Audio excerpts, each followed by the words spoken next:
Hi there, I'm Wayward Wayfinder. I'm a Arelith player about a year and a half already. I have a bit of experience with PvP as well as just running epic PvE content as well. I'm going to explain today just how to do a well-rounded resting gear upgearing to combat stat build in terms of like dweomercrafting and how to do the mathematics of it. I'm going to use a Wild Mage Wizard for this purpose. There are a lot of people that will say, for the most part, that you don't have to do this, and this is technically true to that extent because this is a pure caster rather than a hybrid. But I will say that like pure casters can make use of this in order to maximize their combat stats, particularly in the ability scores that they need, which is to have like 38 starting intelligence or 40, for example, or for the most part, just have extremely well-rounded saves and etc. etc. The whole point of this is to start off with a ton of spell slots. Let me just provide you a bunch of examples here. And I'll explain some of these in a second as to why the buffs are laid out like this. Um, but the fundamental point here is to have as many starting spell slots as possible, then ward up as much as you possibly can, and then afterward you can just swap to combat gear, and your combat gear will have all your combat stats.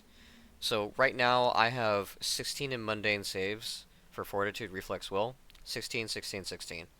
This is very typical um, with this build that I have laid out. Uh,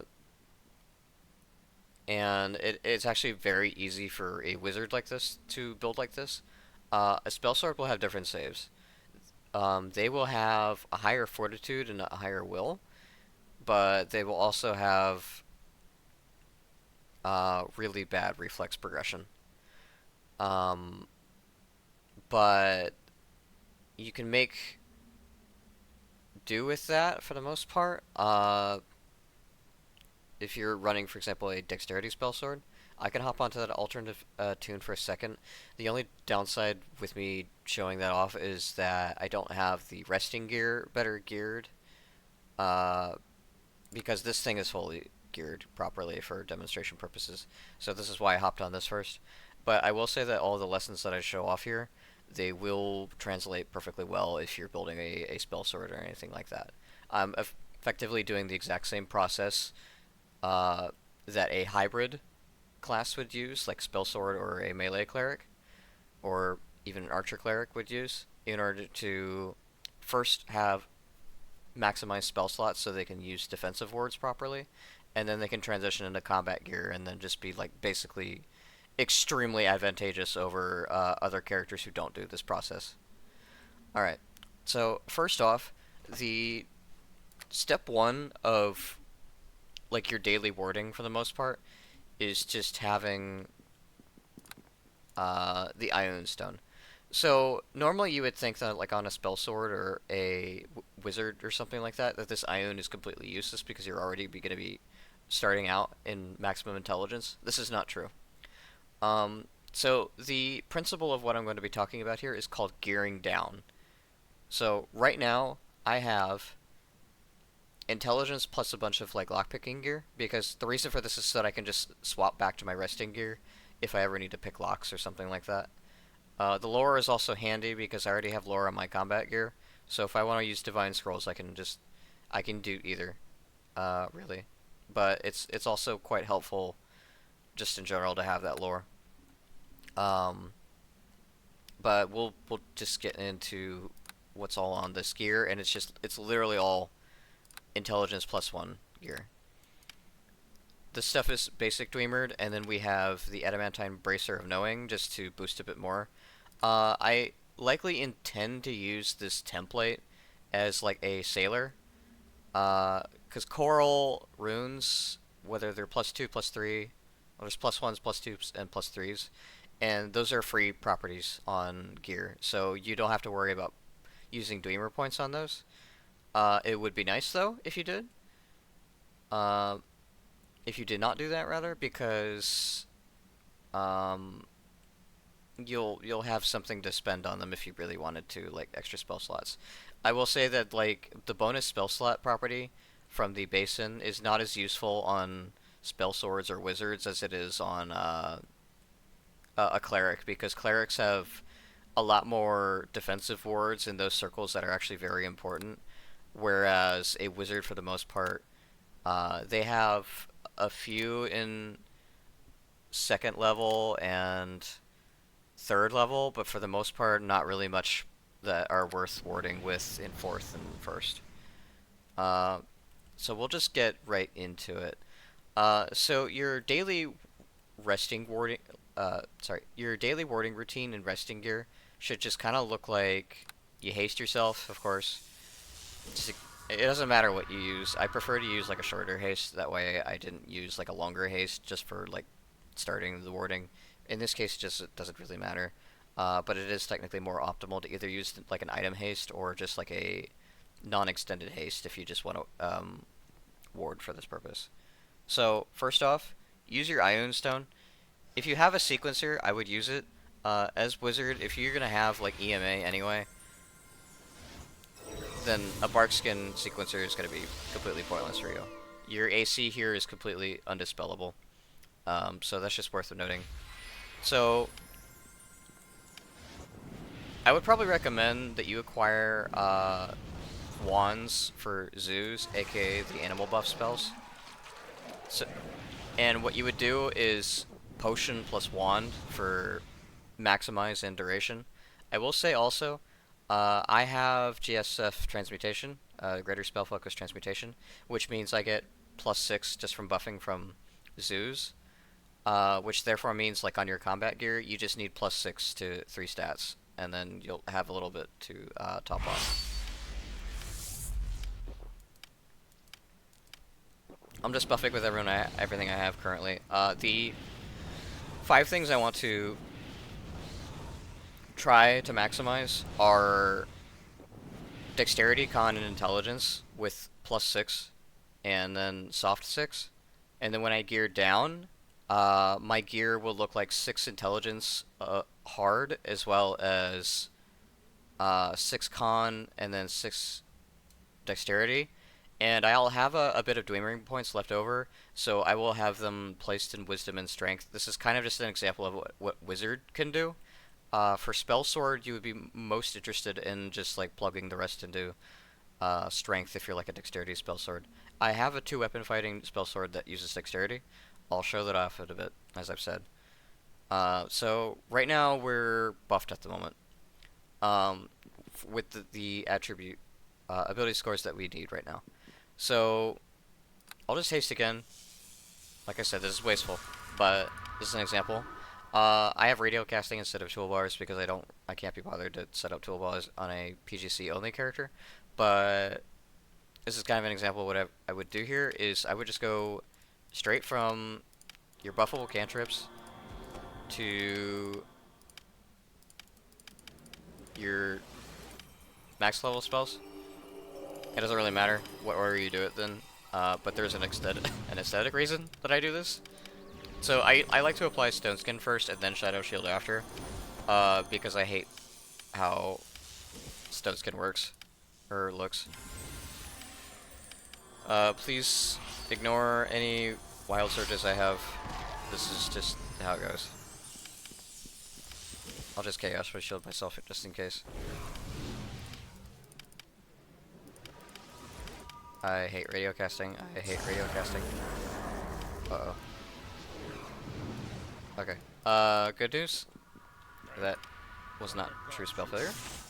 So I'll just do Shadow Shield and then Premonition, and then because I'm Wild Mage, I'll just give myself a free spell mantle. Very nice. I also have auto spell resistance. 33. Nice. So now I'm fully buffed. Let's see. Where did I buff? Whatever. I'll look a little bit ugly. I think like I had a refund of it. That's why that happened. That normally shouldn't happen, I will say. Okay. God damn it. Fucking wild magic surge. Give me spell refunds when I don't need it. Okay. So here's an example of all the spells that I've spent so far with resting gear. This is more important for spell sword consideration purposes, because in certain instances, you will need to gear down, from like spell slots, like bonus spell slots, for example. To provide that example, the things that give you your bonus spell slots as a spell sword is your staff, your Grand Magi robes, and your Circlet of Logic when you're in resting gear. These three things are actually key, because these are the things that are actually giving you your bonus spell slots. Spell sword needs to worry about 2 bonus spell slots and 3 that are self buffs to put to the right of their spellbook. The reason for that is, like, when you put 1 copy of these buffs in, and then when you gear down, you will lose these spell slots, but since you already spent them on buffing, it's like you just casted them for free. Quote-unquote free, in that they last for, like, roughly 60 minutes if extended. So even if, like, you should be, like, if you gear down for some reason and you go to your combat stuff, you'll mostly be fine. So just to also demonstrate like an example of like combat swap gear you'd have. This is contextual to a wild mage wizard, which means my gearing demands are different. So some things I'd recommend if you're gearing. There are 2 craftable options that are like functionally free in game, because they're like so absolutely cheap, and their reward is like ridiculously high for what it costs to make them. And that is the green steel bracer. This thing has 33 motes, like right off the cuff, because of a innate potent rune, and a mostly worthless 1-point quality. But this doesn't matter too much. Like, just right off the cuff, you basically just have a bracer slot item that lets you tri-stat it right away, and it's basically about as good as a masterworked like glove or something like that. So this is like an excellent piece of like combat gear. I went Constitution, Dexterity, Universal Saves, Hide, Lore, Move Silently, and Spellcraft. Because I'm pure wizard, I literally don't have any use for Discipline at all. I can't build into it because I can't cross-class into it due to how, like, the demands of pure wild mage, or pure wizard wild mage build. If I want to use the Fate 100 mechanic, I can't take a class dip. This is just the sacrifice I make to the build. I still play wild mage at a fairly competitive PvP level, for whatever that means and is worth to you. Let me just refresh buffs real quick, because PGC enable buffs are really short for some reason. Okay. Yeah, they're like 18 minutes here. So I don't want things to decay while I'm talking. So once again, since I've already covered the spell slot optimization thing, make sure you put your buffs to your right, and all your short combat wards like haste, and like combat spells like dispelling far to the left as possible, banishment off to the far left as possible, because if you lose it, then you can't use banishment. Like if I had banishment where mantle is, I would not be able to use banishment if I lost that spell slot for whatever reason. You know, just pretend this is a spell slot for a second.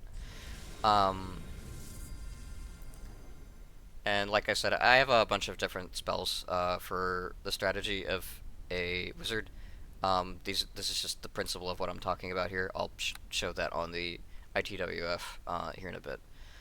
But anyway, this is an example of the combat gear. This is an iron helmet. Iron helmet is great as a combat slot gear.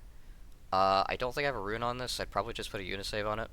I guess I just forgot to do it. But this is kind of an example of what I'd put on it is Constitution Dexterity. I'd have different gearing needs if I wasn't GSF Transmutation. There is an argument for using it. Just make sure you don't like take Empower spell as a spell sword because I feel like that's a really bad idea. The reason for that is because if you use Empower spell with Zoos and then you gear only like +3 to a bunch of things on your gear, and you get dispelled, you can't easily get this stuff back. And so you're like operating on +9 instead of +12, like you should be, if you just like sit from potions. So in most circumstances, if you're like a 30 DCL spell sword, you should just like not empower Zoos ever, and you should just gear +6 to everything if at all possible. I also recommend this on like every class period. I don't really recommend you use empower Zoos or whatever the heck if you're gonna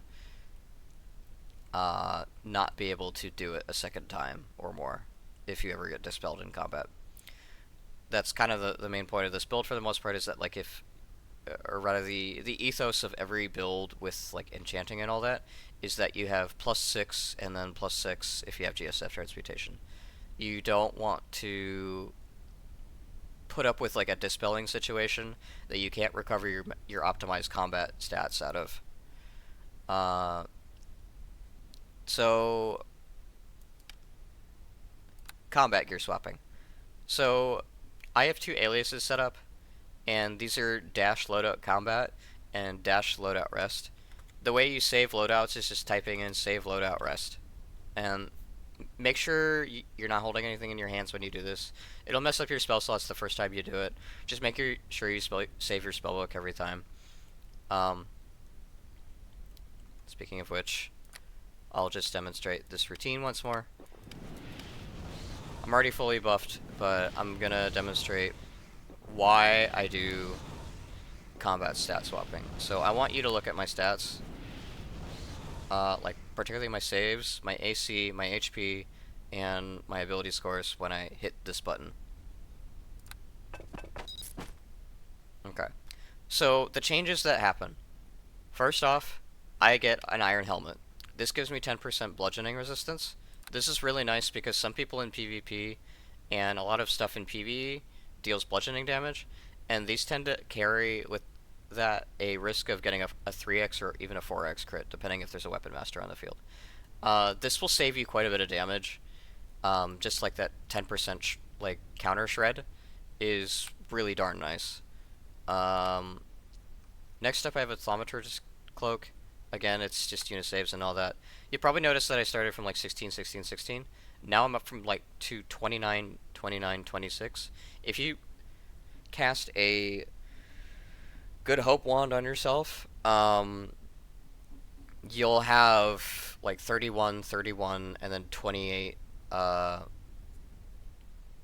mundane saves, which is amazing. Couple this with your spellcraft.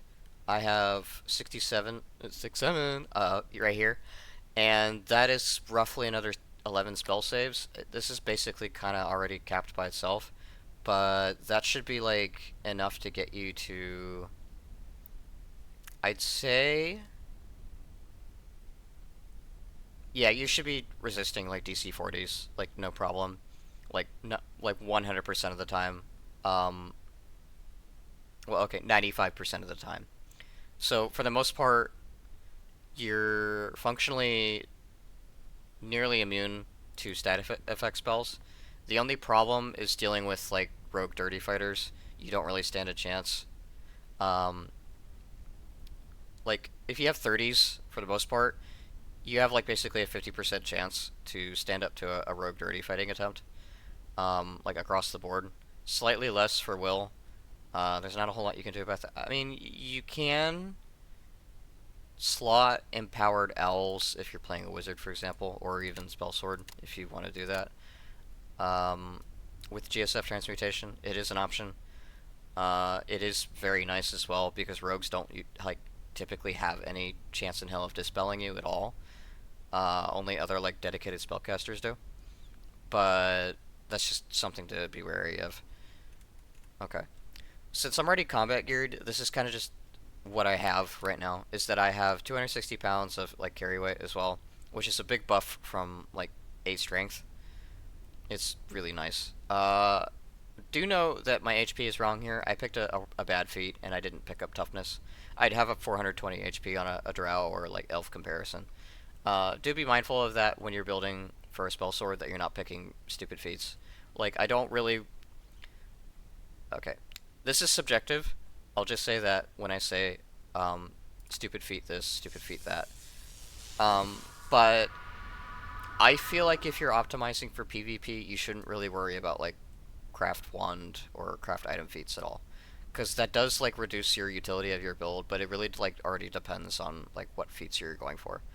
But I will say, like, if you have stuff free, I feel like you should go for like an exotic weapon proficiency instead, because there are some really amazing weapons in that are exotics, and even for spell sword, they're just really fucking nice.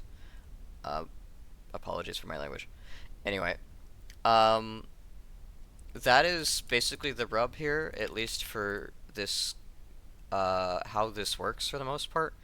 I will demonstrate what it looks like to lose your spell slots if you come back to your combat swapping. Let me actually check real quick. So, the only thing that I quote-unquote lost would have been like a 4th and 5th spell slot, so we're going to swap back to rest here in a second. I hit the wrong button. 6 seconds.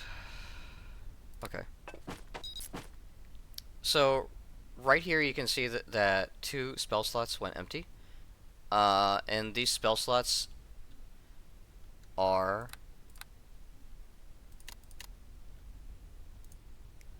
So I'll load this again. The spells that I quote-unquote lost are Stone Skin and Improved Invisibility. That's kind of an example of what gets cast through this buffing cycle, and what you basically lose nothing doing and gain everything doing. Because, for example, because I had these, I have 1 extra basic haste and 1 extra extended haste. So I could just throw a shitload of haste around at my friends, if I ever really needed to. Obviously I'm wild mage, so like my objective here is that I'm resetting massed haste for myself and my party, for, like, absolutely indefinitely, barring really unlucky 5% instances where I just lose the spell entirely. But I've literally had it happen once over the course of like 6 to 7 months, of playing Foliolin, my previous wild mage in Mayon. But yeah, that's a wild mage specific thing. I'll talk about spell sword here in a minute. Okay. So we're just gonna log out and go straight to PGC again. And then Urinel Yavarn is just my basic, so this is ITWF spell sword. The premise for this build will work the exact same as a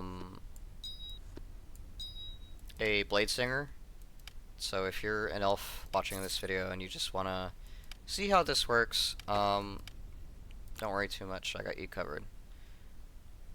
So, I will say that there are some intricacies that are a little bit different than doing it from a wizard.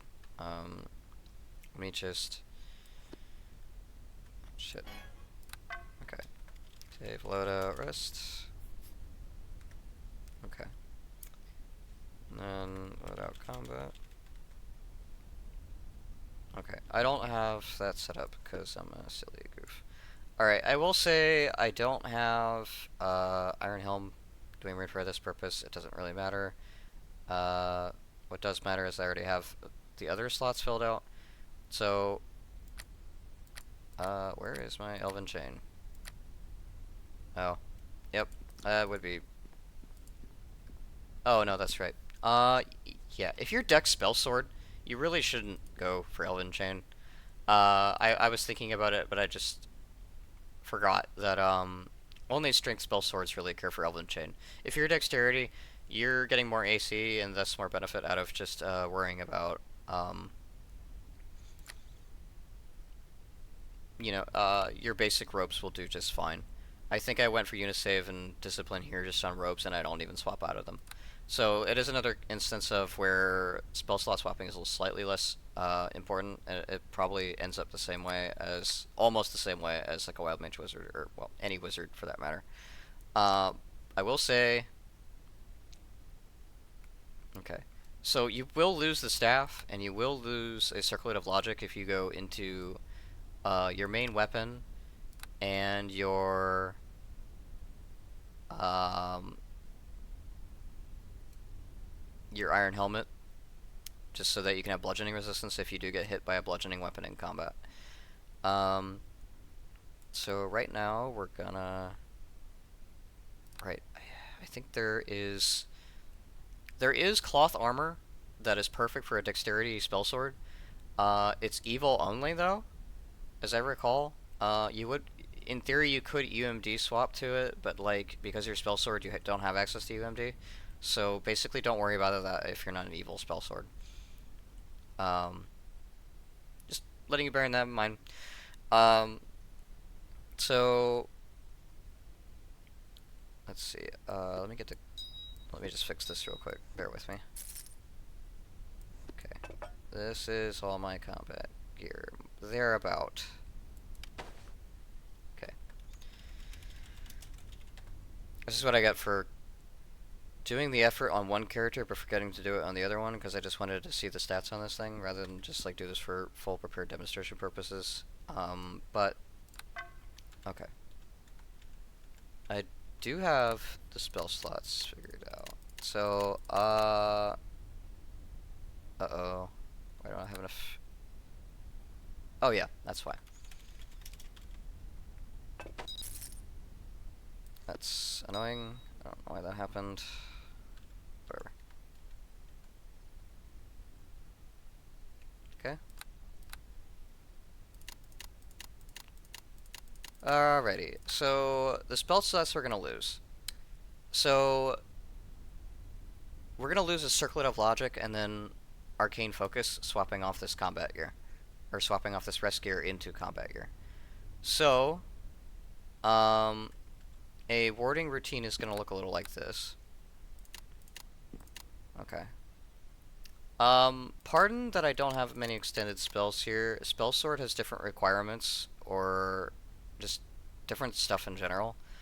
Um, I will say, as long as you stay overbuffed, um, on intelligence when you do this, if you server transition for whatever reason, just try to server transition with your staff equipped rather than your weapon. That way you won't lose like weird spell slot shenaniganry in your upper levels, which is actually fairly important. Um, I could honestly not use True Seeing for extended. It's not really giving me a ton of benefit.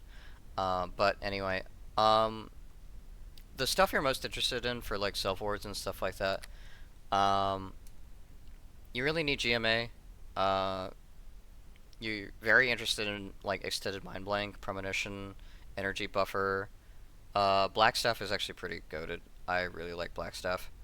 If you really wanted, just to optimize better as a spell sword, I would actually make all your defensive buffs into scrolls and then use those as needed. You'll still get pretty decent duration on like turn level stuff, which is what you're interested in anyway.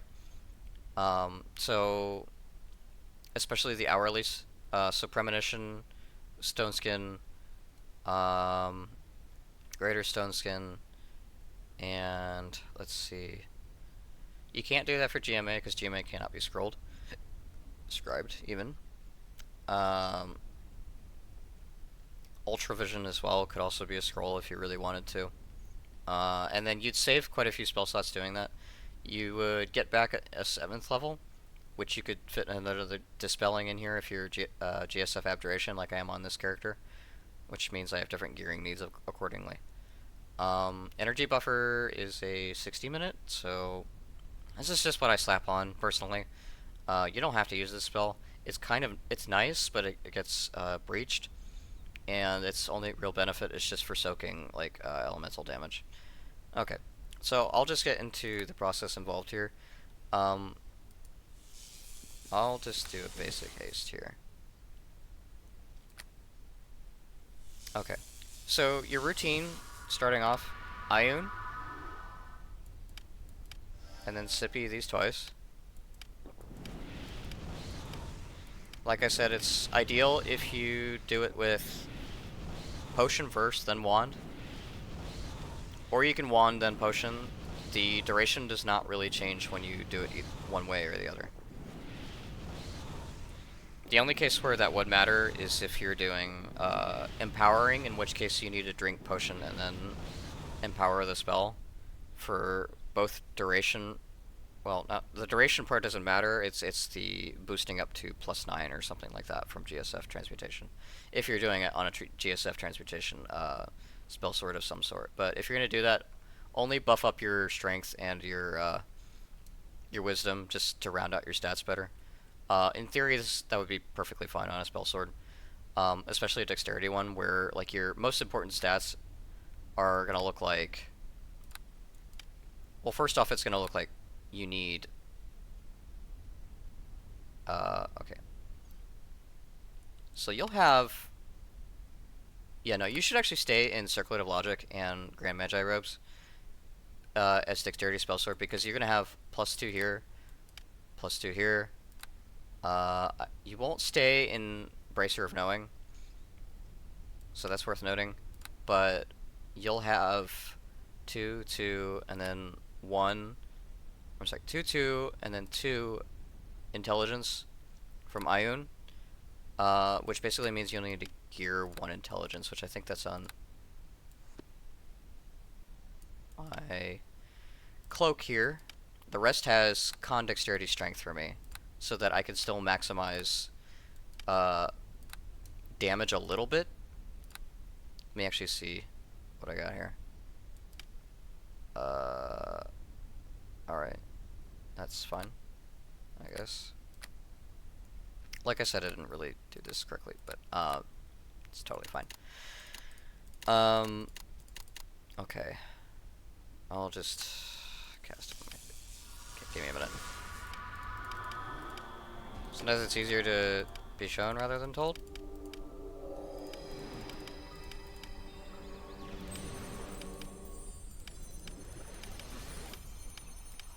I no doubt that, or rather, I do not doubt that this video is going to stretch on a bit. Pardon me, I'm a little bit tired.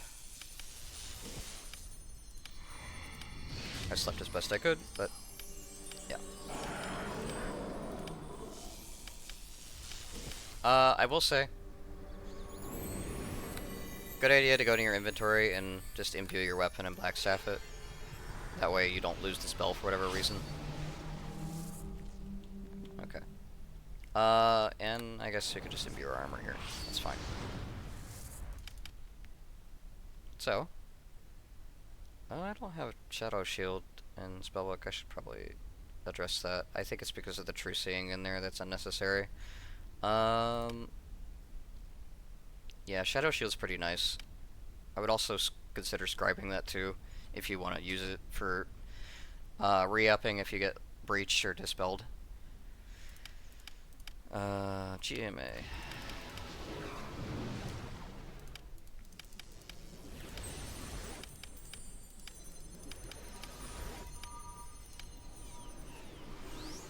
Mantle is pretty darn good also. I will mention, because a bunch of my stuff isn't extended, because Spell Sword is not like Wizard in the sense that like a lot of their stuff is tiered down. It's actually a lot harder to get like certain spells extended. Plus you just have a lower intelligence score overall, so you have less spell slots than a wizard would just for doing stuff. I think you probably saw on my 38 int wizard that I had like 6 each of 7 and 8, and a bit more of 6th level. Plus when I'm gearing down, it's not really a problem. No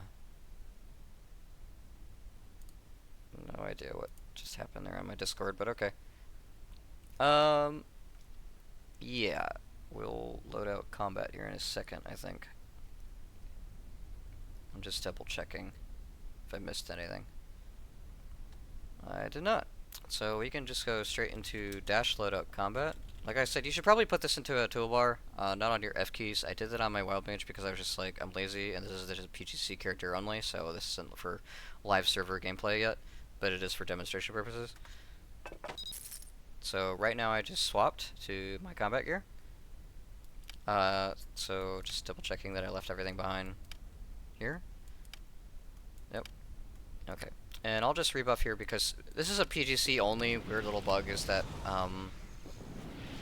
your buff duration is a lot lower on PGC. It's like 18 minutes for zoos only. Everything else works perfectly. I don't know why it's like that. Just is. Doesn't matter. Moving on. First off, I kind of want to talk about the Twin Blade.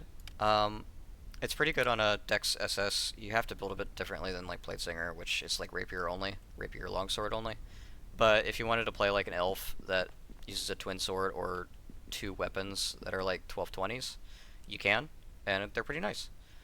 I'd probably recommend if you have, since I have exotic weapon proficiency slotted on this build, I would go Katana and Wakizashi, I guess.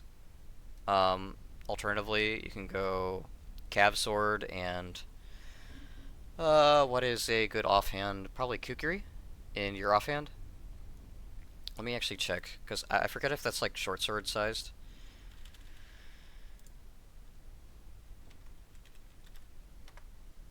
Okay, so it's tiny. Even though it is 1820, it is an option that you have. It's basically a better dagger. But I would probably go a full-sized weapon like Cav Sword. And then let's see.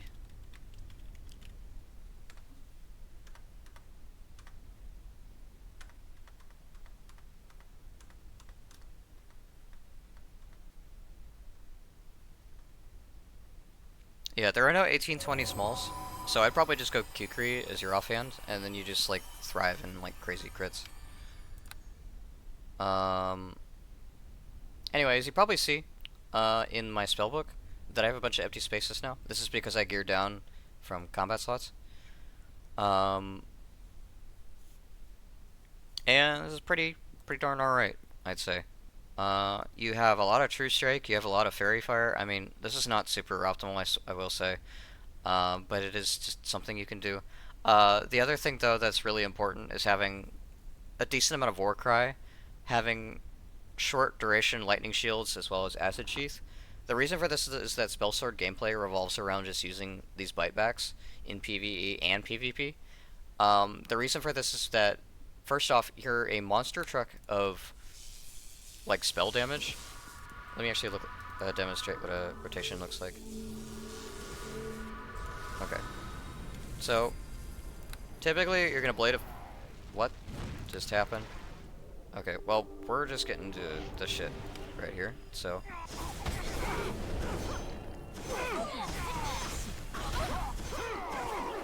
Okay. Don't forget to acid sheath.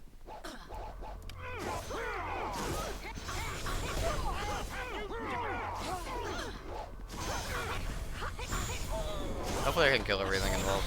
This is not a good demonstration, I will say, because these are like...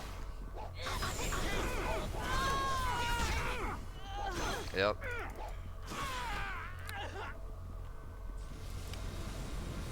And this guy's being silly. Okay.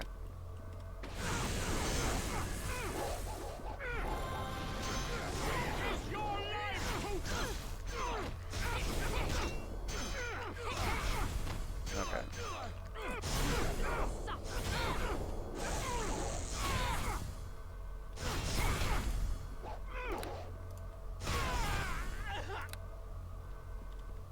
Okay.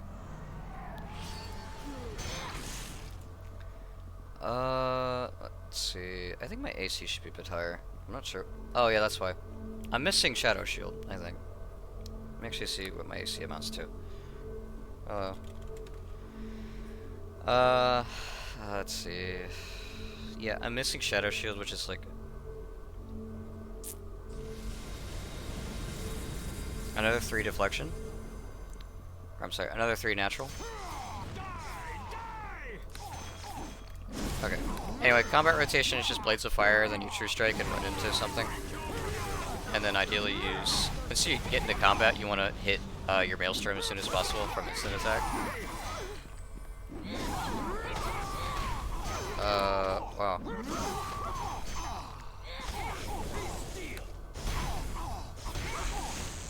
Anyway.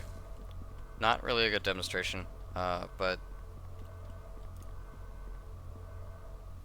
I'll probably just go to private instance and just show off some PvE to kill here. Anyway, yeah, you should be like 54 AC with Shadow Shield active. 53 probably with like a Bark Skin Potion, which... Yep, that's what I forgot to use. Yep. I'll just go private. Or not, because it doesn't work on the PGC for some reason. Whatever.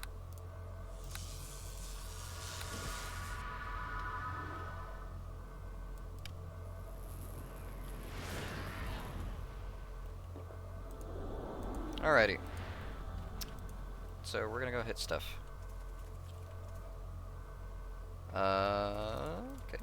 Here we go. Alright, Blade of Fire. True Strike.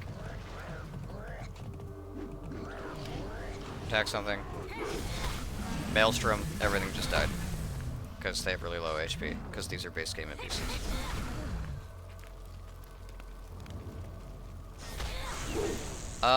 Another cool tip, just with spell sword gameplay and stuff like that, you should probably use feat, like, on your toolbar, and when you hit stuff in melee, do your basic attacks, and then hit your, instant attack button.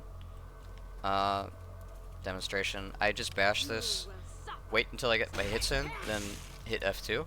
Reason for this is that if you, like, go into combat and just, like, press the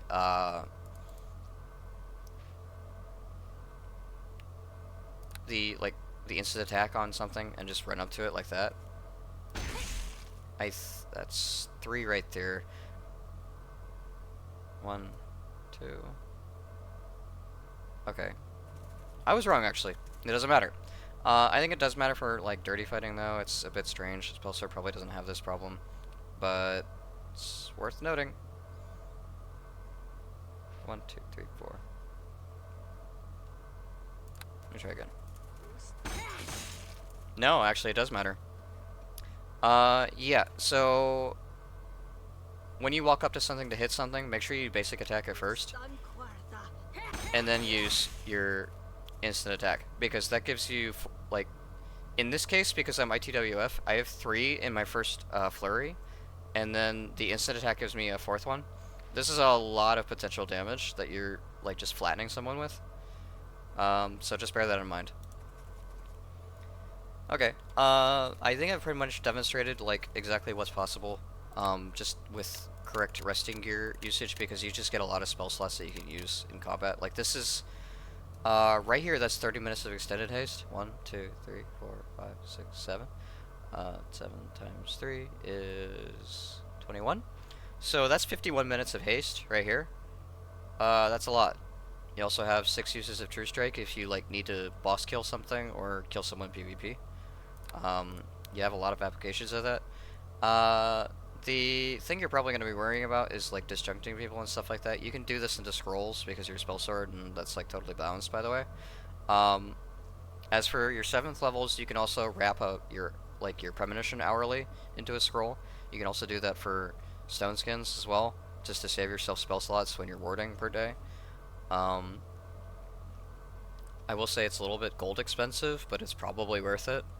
Just doing that every day because they last hourly anyway, as if you were you're warding. And I'd probably say overall that saves you spell components, even though that spell component gets paid scribing anyway. But not having to repetitively ward that stuff and having your higher tier spell slots back is really nice as well. Because you'll have premonition back, you'll have, I think stone skin is 6. Nope, it's 5 on spell sword. Yep. So you'd probably have, I guess you could do predator and improved visibility right here as a substitute. Predator only lasts like 12 minutes extended at 30 CL, but it's something worth considering. It's a nice out of combat movement speed boost. If you have Ranger in your party, you get basically automatic hasted speed.